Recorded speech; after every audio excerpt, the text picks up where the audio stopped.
తప్పుకో విశాసురా, బాహుబలికి శిక్ష తప్పదు.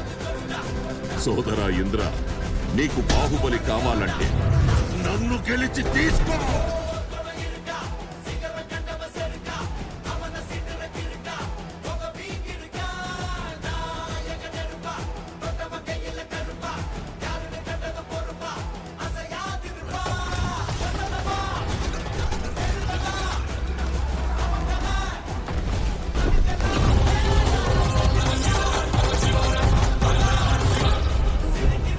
బాహుబలిని ఎవరు కాపాడతారు ఇప్పుడు?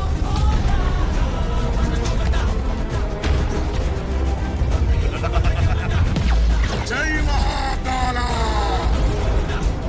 అదే ప్రశ్న ఇంద్ర, ఇప్పుడు నిన్నెవరు కాపాడతారా?